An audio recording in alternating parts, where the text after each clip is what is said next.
الحمد للہ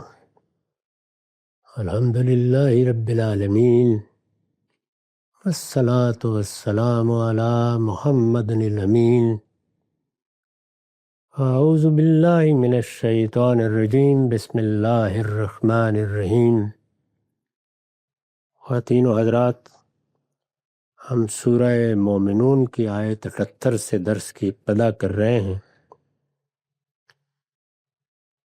اس سے پیچھے تنبیہ فرمائی کہ جن لوگوں کو خطاب کیا جا رہا ہے وہ سرکشی کا فیصلہ کر چکے ہیں، اس لیے اب اس کا امکان نہیں ہے کہ یہ اس سے نکلیں، اور جن حقائق کی طرف پیغمبر توجہ دلا رہے ہیں ان کی طرف توجہ دلانے کے لیے تیار ہو جائیں۔ پھر ان کو تنبیہ کی کہ تم سے پہلے جن لوگوں نے یہ رویے اختیار کیے تھے ان کو ہم نے عذاب میں پکڑ لیا تھا، آخر تک نہ ان کے دل پروردگار کے سامنے جھکے، نہ ان کی زبانوں پر تضرع کا کوئی کلمہ آیا، یہاں تک کہ انہوں نے عذاب کو دیکھ لیا اور پھر مایوس ہو کے رہ گئے۔ اس تنبیہ کے بعد فرمایا لوگوں خدا کی بات سنو، یعنی اس رویے کو چھوڑ دو، سرکشی اور تکبر کا طریقہ اختیار نہ کرو، جو بات کہی جا رہی ہے اس کو گوش حق نوش سے سنو، لوگوں خدا کی بات سنو۔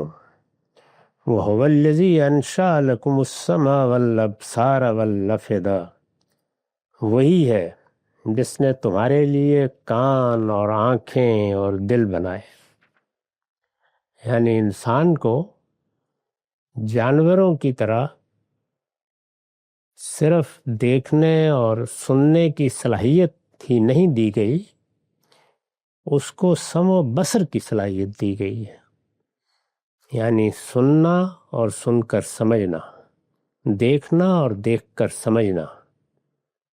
اس کو وہ دل عطا ہوا ہے جس کے پاس چیزوں کو ان کے منطقی انجام تک پہنچانے کی صلاحیت ہے، یہی اس کے علم کے منابع ہے۔ اللہ تعالیٰ نے یہاں یہ بتایا کہ ہم نے انسان کو کیا خصوصیات عطا فرمائی ہیں۔ یہ سماعت و بصارت جانوروں کی طرح کی نہیں ہے، یہ بڑی غیر معمولی صلاحیت ہے۔ اس میں جس طرح ہمارے یہ حواس ہیں اسی طرح باطن میں بھی حواس ہیں۔ ہمارے یہ حواس ہمیں مادے سے متعلق کرتے ہیں اور باطن کے حواس نفس سے متعلق کرتے ہیں۔ جب یہ متعلق کرتے ہیں تو یہ تعلق محض چند جبلتوں کی تسکین تک محدود نہیں رہتا، اس سے آگے بڑھ کر یہ علم پیدا کرتا ہے، چنانچہ ایک ایک چیز میں امتیاز پیدا کرتا ہے، اس کو الگ کرتا ہے، اس سے نتائج نکالتا ہے، یہ ہمارے ادراک کو علم میں تبدیل کرتا ہے، اور جو ہمیں معلوم ہے اس سے نامعلوم پر استدلال کی قوت عطا فرماتا ہے۔ اس وجہ سے یہ بڑی نعمت ملی ہے تمہیں، لہٰذا ہونا تو یہ چاہیے تھا کہ یہ کان پیغمبر کی بات سنتے، یہ آنکھیں ان حقائق کو دیکھتی جن کو پیغمبر دکھا رہے ہیں، اور یہ دل ان کو قبول کرتے، مگر تم پر افسوس، تم کم ہی شکر گزار ہوتے ہو، قلیلا ما تشکرون۔ یہ جو ارشاد فرمایا ہے اس کی وضاحت میں میں نے لکھا ہے کہ یہ کان دیے، یہ آنکھیں دیں، یہ دل دیے، کس لیے دیے؟ یعنی کس لیے؟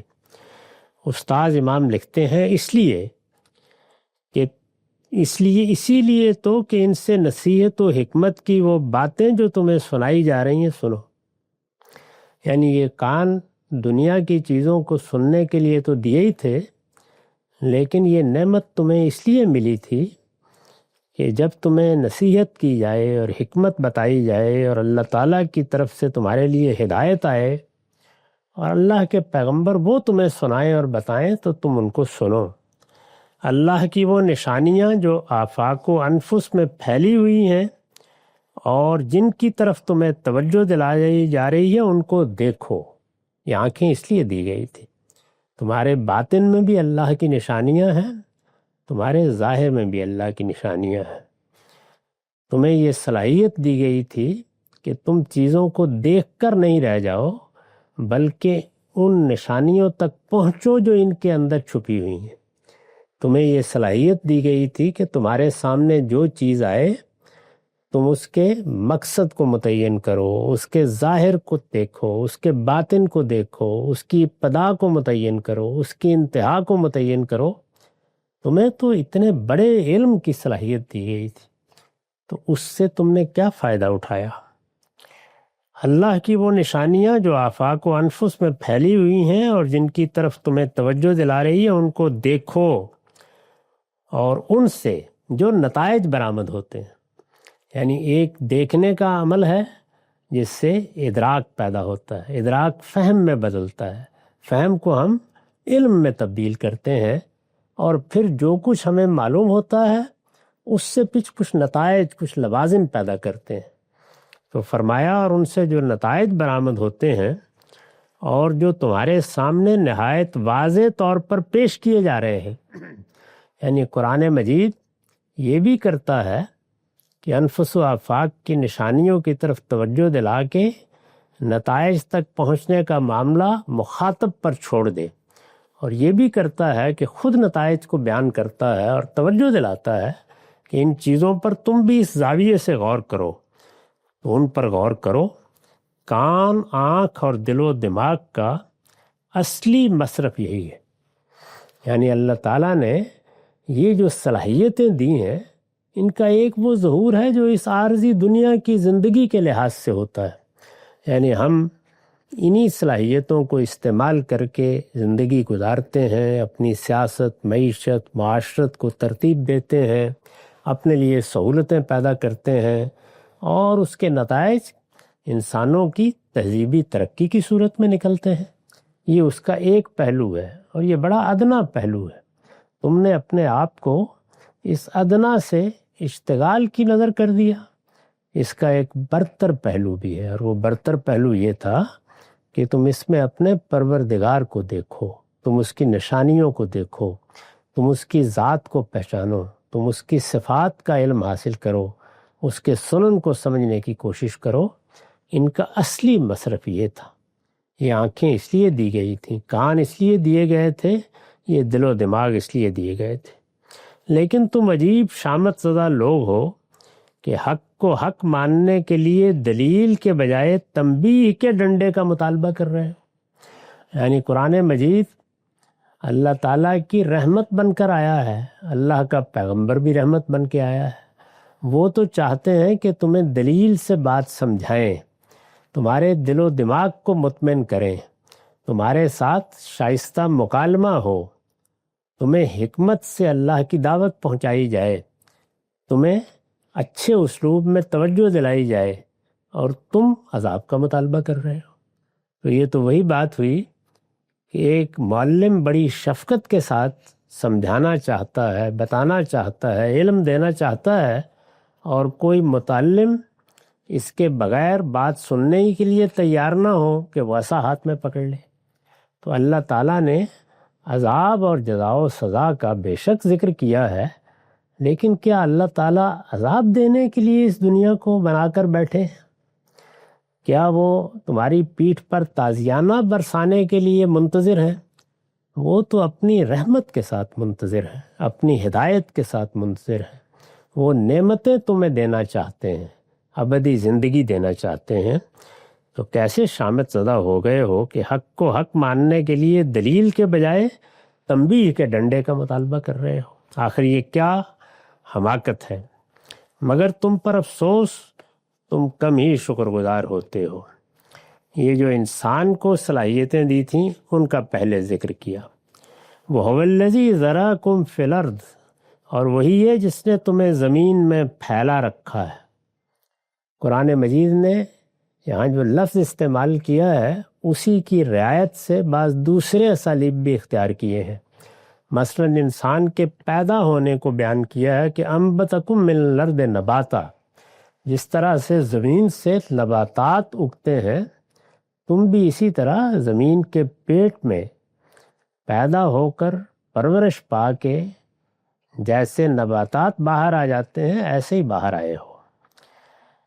اسی طرح جب یہاں کھیتی ہوتی ہے تو اس کا پھل پھیل جاتا ہے، اس کے لیے کھلیان بنتے ہیں، خرمن بنتے ہیں۔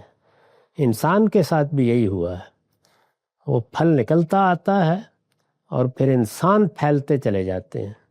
تو ذراکم کا لفظ اسی کو اپنے اندر لیے ہوئے ہے۔ وہی ہے جس نے تمہیں زمین میں پھیلا رکھا ہے۔ تو فرمایا کہ جب پھیلایا اس نے ہے تو وہ کہہ رہا ہے کہ ایک دن آئے گا کہ اسی کی طرف سمیٹے جاؤ۔ یعنی اگر وہ پھیلانے کی طاقت رکھتا ہے اور اس بڑے پیمانے پر اس نے اربوں کی تعداد میں تمہیں پھیلا دیا ہے تو کیا سمیٹنے کی طاقت نہیں رکھتا؟ کیسی احمقانہ باتیں کرتے ہو۔ اور ایک دن آئے گا کہ اسی کی طرف سمیٹے جاؤ گے۔ میں نے اس پر لکھا ہے یہ ایک ہی جملے میں قرآن نے کمال بلاغت کے ساتھ معاد کے امکان اور اس کی ضرورت کی طرف بھی اشارہ کر دیا اور توحید کی دلیل بھی واضح کر دی۔ معاد یعنی قیامت، آخرت، جزا و سزا۔ قرآن مجید نے یہ بھی واضح کر دیا کہ یہ کوئی ناممکن چیز نہیں ہے کہ تمہارا وہ پروردگار جس نے تمہیں بنایا، وہ پروردگار جس نے تمہیں اس وسعت کے ساتھ پھیلایا ہے، وہ ایک دن تم سب کو سمیٹ کر تمہارا محشر بپا کر دے اور پھر تمہیں نئی زندگی عطا فرمائے۔ یہ اس کے لیے کچھ بھی مشکل نہیں ہے۔ پھر یہ کہ اس کی ضرورت بھی ہے اور توحید کی دلیل بھی اس کے ساتھ ہی واضح کر دی ہے۔ مطلب یہ ہے کہ تم اسی طرح زمین میں پھیلا دیے گئے ہو جس طرح ایک کسان اپنے کھیت میں بیج بکھیرتا ہے۔ چنانچہ ذراکم کے الفاظ بھی اسی تمثیل پر دلالت کرتے ہیں۔ تم اسی طرح زمین میں پھیلا دیے گئے ہو جس طرح ایک کسان اپنے کھیت میں بیج بکھیرتا ہے، تو اسی لیے بکھیرتا ہے کہ ایک دن تمام فصل کو اکٹھا کر کے اپنے کھلیان میں جمع کرے گا، اور کبھی پسند نہیں کرتا کہ کوئی دوسرا بھی اس کی بوئی ہوئی فصل میں اس کا شریک ہو جائے۔ جس طریقے سے کسان یا دہقان فصل بوتا ہے، پھر اس کی نگہداشت کرتا ہے، پھر اس کی پرورش کرتا ہے، پھر ایک دن وہ اس کو کاٹتا ہے، پھر اپنے کھلیان میں جمع کر لیتا ہے، تو جس طریقے سے وہ کرتا ہے اور نہیں چاہتا کہ کوئی اس میں شریک ہو، تمہارے پروردگار نے تمہیں بھی اسی طرح بکھیر دیا ہے۔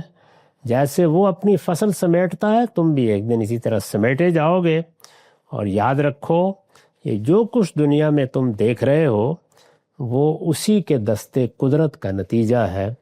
چنانچہ اس کو مزید واضح کیا کہ وہ هو الذی یحیی و یمیت ولاختلاف اللیل والنہار افلا تعقلون، اور وہی ہے جو جلاتا اور مارتا ہے، یعنی زندہ بھی کرتا ہے، حیات بھی دیتا ہے، اور موت بھی اسی کی طرف سے آتی ہے۔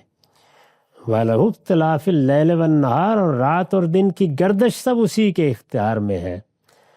فرمایا فَلَا تَعْقِلُونَ، کیا سمجھتے نہیں ہو؟ یعنی تمہیں سمع و بصر اور فؤاد دیے گئے تھے تو اس کا نتیجہ یہ ہونا چاہیے تھا کہ ان کے لیے جو عقل دی گئی ہے تم اسے استعمال کرتے۔ جب تم ان سے وہ نتائج نہیں نکالتے تو اس کا مطلب یہ ہے کہ خدا کی بہت بڑی نعمت کی ناشکری کرتے ہو۔ تمہیں فہم و ادراک کی صلاحیت دی گئی ہے، یہ فہم و ادراک کیا ملکہ ہے جو انجام دیتا ہے؟ تمہاری عقل۔ جو کچھ تمہارے مدرکات کی صورت میں تمہارے علم میں آتا ہے اس سے استدلال کون کرتا ہے؟ تمہاری عقل۔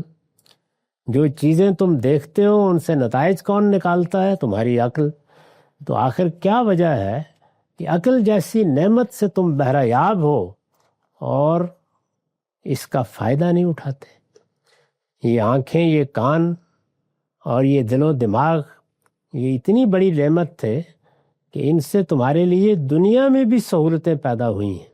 یہ دیکھو کہ انہوں نے کیا کارنامے دکھائے ہیں، لیکن اے کاش تم نے ان کو ان اصلی مقاصد کے لیے بھی استعمال کیا ہوتا جن کے لیے یہ نعمت تمہیں عطا ہوئی ہے، اور وہ یہ تھی کہ تم ان کے اندر اترو اور ان کے اندر اتر کر اپنے پروردگار کی معرفت حاصل کرو، اس کی معرفت حاصل کرو جو جلاتا بھی ہے اور مارتا بھی ہے، اس کی معرفت حاصل کرو جو رات اور دن کو گردش دے رہا ہے، اس کی معرفت کرو جس کی پٹھی میں یہ پوری کائنات ہے، اس کو پہچانو، اس کے صفات کو پہچانو اور اس کے سنن کو پہچانو۔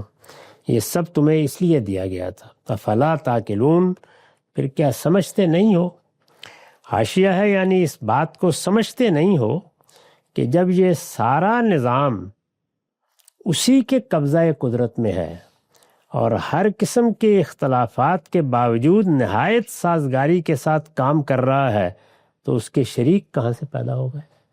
یعنی تم نے اگر اس کے شریک بنائے تو یہ بھی سراسر بے عقلی، تم نے اس کا انکار کیا تو یہ بھی سراسر بلادت اور حماقت، تم نے آخرت کو ماننے سے انکار کیا تو یہ بھی گویا اپنے ہی مانے ہوئے مقدمات کے نتائج سے انکار۔ اس لیے ان میں سے کوئی چیز بھی ایسی نہیں ہے جو علم و عقل کی روشنی میں ترک کی جا سکے۔ اللہ کے پیغمبروں نے تمہاری فطرت پر اپنے دین اور اپنی ہدایت کی بنیاد رکھ کر تمہیں بتایا ہے کہ تمہارا وجود، تمہارے وجود کے خصائص، یہ سب جن چیزوں کا تقاضا کر رہے ہیں ہم انہی کی طرف توجہ دلانے کے لیے آئے ہیں۔ اللہ کے پیغمبروں کی ساری دعوت تمہارے انہی خصائص کا لازمی نتیجہ ہے۔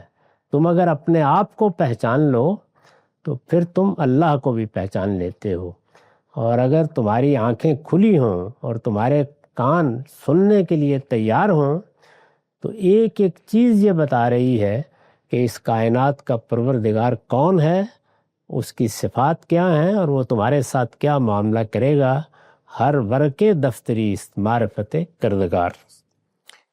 بل قالوا مثل ما قال الاولون، یہ نہیں سمجھتے، بلکہ انہوں نے بھی وہی بات کہی ہے جو ان کے اگلوں نے کہی تھی۔ یعنی پہلے دن سے ایک ہی صورتحال رہی ہے، جو اللہ تعالیٰ نے نعمتیں دی ہیں ان سے یہاں تو فائدہ اٹھانا ہے، لیکن جس اصلی مقصد کے لیے دی گئی ہیں اس کی طرف توجہ نہیں کرنی، اور جب توجہ دلائی جائے، خود پروردگار کی طرف سے اس کا اہتمام کیا جائے، تو اس نعمت کا شکر گزار ہونے کی بجائے ان پیغمبروں کے درپے ہو جانا ہے جو یہ نعمت لے کر آتے ہیں۔ انسان نے بارہا یہ کیا ہے تو یہاں اسی پر افسوس کیا، یہ نہیں سمجھتے، بلکہ انہوں نے بھی وہی بات کہی ہے جو ان کے اگلوں نے کہی تھی۔ ان کے آباء و اجداد، ان کے باپ دادا، ان سے پہلے کی قومیں، ان سب کو اسی طریقے سے ہدایت سے نوازا گیا۔ اس میں گویا دونوں مقدمات پوشیدہ ہیں، یہ کہ انسان کو جو فطرت دی گئی ہے وہ جس طرح آدم کو دی گئی تھی، اس کی اولاد میں سے بھی ہر ایک کو اسی طرح دی جا رہی ہے۔ اس کی فطرت میں جو علم ودیت کیا گیا تھا اس میں بھی کوئی تبدیلی نہیں آئی، وہ اسی طرح ہر آدمی کو شعور کی عمر کو پہنچنے کے بعد مل جاتا ہے۔ اور آدم علیہ السلام کو اللہ تعالیٰ نے پیغمبری کے منصب پر فائز کر کے اپنی ہدایت سے نوازا، چنانچہ وہ چیزیں جو انسان نے خود دریافت کرنا تھیں اور جن کو دریافت کرنے کے لیے اس کو بہت سے وسائل و اسباب دے دیے گئے تھے، اللہ تعالیٰ نے کرم فرمایا اور وہ دریافت کر کے اس کے سامنے رکھ دیں، ایک معلم کے طریقے پہ سامنے رکھ دیں، اپنے پیغمبروں کے ذریعے سے اس تعلیم کا اہتمام کر دیا۔ یہ سب کیا، انسانوں نے البتہ اس کو قبول کرنے کے بجائے وہی رویہ اختیار کیا جس سے پیچھے اللہ تعالیٰ نے متنبہ فرمایا کہ سرکشی اور تکبر اختیار کر لیا۔ یہ نہیں سمجھتے، بلکہ انہوں نے بھی وہی بات کہی ہے جو ان کے اگلوں نے کہی تھی۔ بل قالوا مثل ما قال الاولون، قالوا اذا متنا وكنا ترابا وعظاما ائنا لمبعوثون، انہوں نے کہہ دیا کہ کیا جب ہم مر جائیں گے اور مٹی اور ہڈیاں ہو جائیں گے تو کیا دوبارہ اٹھائے جائیں گے؟ یعنی اللہ تعالیٰ کو یا خالق کو یا اس کائنات کا کوئی بنانے والا ہے، اس کو اجمال میں لوگ بالعموم مان لیتے ہیں۔ ذرا بحث کی جائے تو یا اپنے عجز کا اعتراف کر لیتے ہیں اور یا امکان کے حد تک کہہ دیتے ہیں کہ ہو سکتا ہے ہو۔ فلسفے کی، علم کی پوری تاریخ میں یہ اقرار و اعتراف مل جاتا ہے، یعنی اجمال میں۔ لیکن جب بتایا جاتا ہے کہ وہ ایک حی و قیوم ہستی ہے، وہ تمہارا پروردگار ایک زندہ حقیقت ہے، وہ اس کائنات سے ماورا ایک ایسی شخصیت ہے جس کے ساتھ تمہارا معاملہ ہونا ہے، اس کے صفات ہے، وہ تمہیں جو کچھ صلاحیتیں دے رہا ہے ان کے لیے جواب دہ ٹھہرانے والا ہے، ایک دن اس کے ساتھ تمہاری ملاقات ہونی ہے۔ تو یہ باتیں پھر سمجھ میں نہیں آتی انسان کی، چنانچہ بالعموم آخرت کا وہ انکار کر دیتا ہے۔ اللہ تعالیٰ نے بتایا کہ جن لوگوں کی طرف ہم نے اپنے پیغمبر بھیجے انہوں نے زیادہ تر یہی کیا، یہی بات انہوں نے کہی کہ چلیے مان لیا زمین و آسمان کا خالق ہے، لیکن یہ کیا بات ہوئی کہ ایک دن ہم جب مریں گے تو ہمیں اٹھایا جائے گا اور ہمارا حساب ہوگا اور اس میں کسی اور ہی پیمانے پر چیزیں دیکھی جائیں گی، یہ سمجھ میں نہیں آتا۔ انہوں نے کہہ دیا کہ کیا جب ہم مر جائیں گے اذا متنا وکنا ترابا وعظاما، اور مٹی اور ہڈیاں ہو جائیں گے، ائنا لمبعوثون، تو کیا دوبارہ اٹھائے جائیں گے؟ لقد وعدنا نحن وآباؤنا ھذا من قبل ان ھذا الا اساطیر الاولین، اسی کا وعدہ ہم سے اور اس سے پہلے ہمارے بڑوں سے بھی ہوتا چلا آیا ہے۔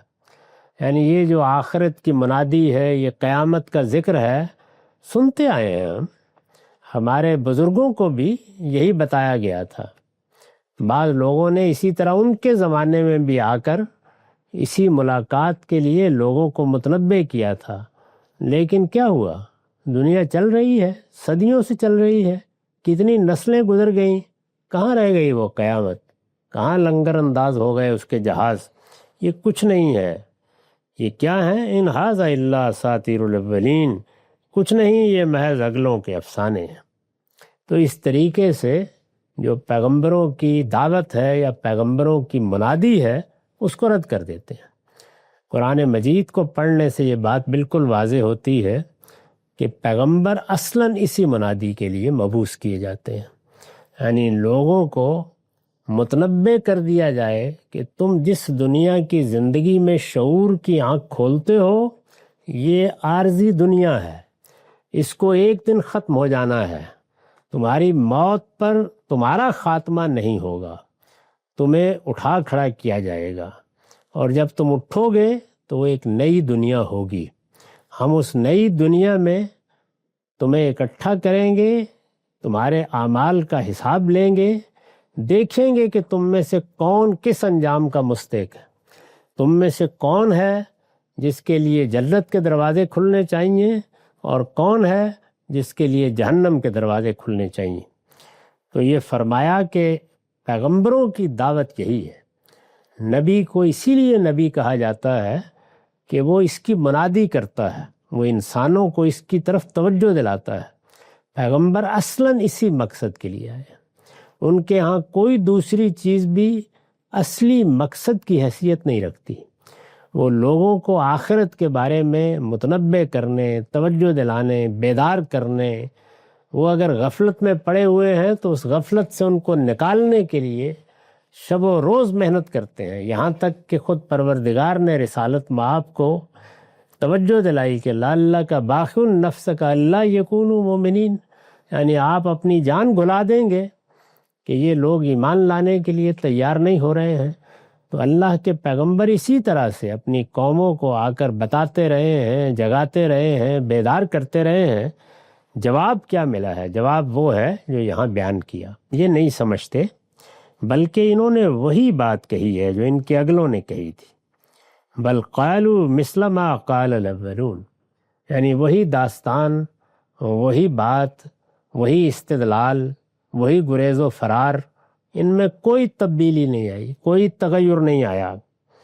اور فرمایا کہ جس طریقے سے دنیا کو دیکھنے کے باوجود، موت و حیات کے اس کارخانے کا مشاہدہ کرنے کے باوجود، لیل و نہار کی گردشوں کو شب و روز نئے نئے اعماق پیدا کرتے دیکھنے کے باوجود یہی کہتے تھے، پہلے بھی یہی کہتے تھے، یہ بھی یہی کہتے ہیں کہ کیا جب ہم مر جائیں گے اور مٹی اور ہڈیاں ہو جائیں گے تو کیا دوبارہ اٹھائے جائیں گے؟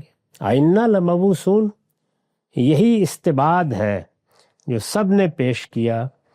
اور جب ان کو توجہ دلائی گئی کہ اس سے پہلے بھی تمہارے بزرگوں کے سامنے پیغمبروں نے آ کر اسی حقیقت کی منادی کی تھی، تو انہوں نے کہا کہ پھر اس منادی کا کیا بنا؟ ہوتی رہی، دن گزرتے رہے، نسلیں آتی رہیں، نسلیں جاتی رہیں، آخر وہ قیامت کہاں رہ گئی؟ ہم نے تو دیکھی نہیں۔ اس وجہ سے ان ھذا الا اساطیر الاولین، یہ پہلوں کے افسانے ہیں، یہ ان کی سرگزشتیں ہیں، یہ قصے اور کہانیاں ہیں جو بعض لوگ سناتے رہے ہیں، ان کی کوئی حقیقت نہیں ہے۔ قل لمن الارض ومن فیہا ان کنتم تعلمون، ان سے کہو اگر تم جانتے ہو تو بتاؤ کہ یہ زمین اور جو اس میں آباد ہیں یہ کس کے ہیں۔ یہاں ظاہر ہے کہ مخاطبین کو اب ان کے مسلمات کی طرف توجہ دلا کے ان کے نتائج سے استدلال کیا ہے۔ قرآن مجید میں جو ہدایت بیان کی گئی ہے اس میں استدلال جب ہوتا ہے تو میں نے عرض کیا کہ وہ انفس سے ہوتا ہے، وہ آفاق سے ہوتا ہے، وہ تاریخ سے ہوتا ہے، اور کبھی مخاطب کے مسلمات سے ہوتا ہے۔ اگر آپ غور کر کے دیکھیں تو اس دنیا میں ہم جو کچھ بھی استدلال کرتے ہیں اس کی یہی جہت ہے، یعنی ہمارے نفس سے ہمارے باطنی حواس کا رابطہ ہوتا ہے، اس سے استدلال کے بنیادی مقدمات سامنے آتے ہیں، تو ہم ان کو بنیاد بنا کر پھر نامعلوم سے معلوم کی طرف اور معلوم سے نامعلوم کی طرف انسان کو متوجہ کرتے ہیں۔ اسی طرح سے ہم اس دنیا کو دیکھتے ہیں جو ہمارے خارج میں ہے، یہ مادی دنیا، اس میں ظاہر ہے کہ ہمارا اپنا وجود بھی ہے، ان کی طرف توجہ دلاتے ہیں، ان میں جو چیزیں ہمارے سامنے آتی ہیں، ہمارا ادراک بنتی ہیں، تو اپنے مدرکات کو ہم سامنے رکھ کر کہتے ہیں کہ دیکھیے اس سے یہ نتیجہ نکلتا ہے، اس سے یہ نتیجہ نکلتا ہے، اور اس طرح لوگوں کو توجہ دلاتے ہیں۔ اور کبھی ایسا ہوتا ہے کہ ہم مخاطب کو اس کے مسلمات، یعنی وہ باتیں جو اپنی ذات میں بالکل صحیح ہیں اور ہمارا مخاطب ان کو مانتا ہے، جب وہ مانتا ہے تو پھر اس کے نتائج یا اس کے لوازم کیا ہیں ان کی طرف متوجہ کرتے ہیں۔ تو یہاں اب قرآن مجید نے سورہ چونکہ خاتمے کو پہنچ رہی ہے تو یاد کیجئے کہ ابتدا انفس کے استدلال سے ہوئی، پھر آفاق کی نشانیاں سامنے آئیں، پھر تاریخ کے حقائق بیان کیے گئے، درمیان میں جو قرآن کا طریقہ ہے تنبیہات ہوتی رہیں، یہاں تک کہ پھر قرآن مجید نے ہمیں یہ بتایا کہ سارے ہی لوگوں نے اس قیامت کا انکار کیا ہے اور ایک ہی طرح کی بات کہہ کے کیا ہے۔ اب مسلمات کی طرف توجہ دلائی، ان سے کہو، یعنی ان سے پوچھو، قل لمن الارض ومن فیہا ان کنتم تعلمون، یہ بتاؤ کہ یہ زمین اور جو اس میں آباد ہیں یہ کس کے ہیں۔ ظاہر ہے کہ یہ سیدنا ابراہیم کی اولاد ہے، ان کو مخاطب کیا جا رہا ہے۔ ان کے ہاں حماقتیں بھی ہیں، بدعتیں بھی ہیں، شرک بھی ہے، لیکن بہرحال کچھ حقائق ہیں جن کو وہ مانتے ہیں، تو وہ مسلمات ہیں۔ ان میں سے پہلا سوال یہ کیا کہ یہ زمین اور جو اس میں آباد ہیں یہ کس کے ہیں؟ سیقولون للہ، یہ ضرور کہیں گے کہ اللہ کے ہیں۔ یعنی اس معاملے میں تمہارے مخاطب کوئی غلط بات نہیں کہہ سکتے، وہ بھی یہی مانتے ہیں کہ زمین اور اس میں جو کچھ بھی ہے یہ کسی دیوی کا نہیں ہے، کسی دیوتا کا نہیں ہے، کسی فرشتے کا نہیں ہے، کسی پیغمبر کا نہیں ہے، سب اللہ ہی کا ہے، سب مانتے ہیں۔ ان سے پوچھو کہ کل افلا تذکرون، کہو تو کیا تم اس سے یاد دہانی حاصل نہیں کرتے؟ یعنی یہ مانتے ہو کہ سب اللہ کے ہیں، تو اب سب اللہ کے ہیں تو پھر شرک کی کیا گنجائش رہ گئی، اور پھر اللہ سے گریز کے لیے کیا امکان باقی رہ گیا؟ اور پھر اگر وہ کہہ رہا ہے کہ تم میری بارگاہ میں حاضر کیے جاؤ گے تو اس میں کون سا استبعاد پیدا ہو گیا؟ تو اس طرح آپ سوالات کیے ہیں، اور سوالات ان چیزوں کے بارے میں کیے ہیں جو مخاطبین کے لیے مسلمات تھے، پھر ان کے نتائج کی طرف توجہ دلائی ہے۔ اب ہمارا وقت ختم ہو گیا، اس کا اب اگلی نشست میں مطالعہ کریں گے۔ اقول قولی ھذا واستغفر اللہ لی ولکم ولسائر المسلمین۔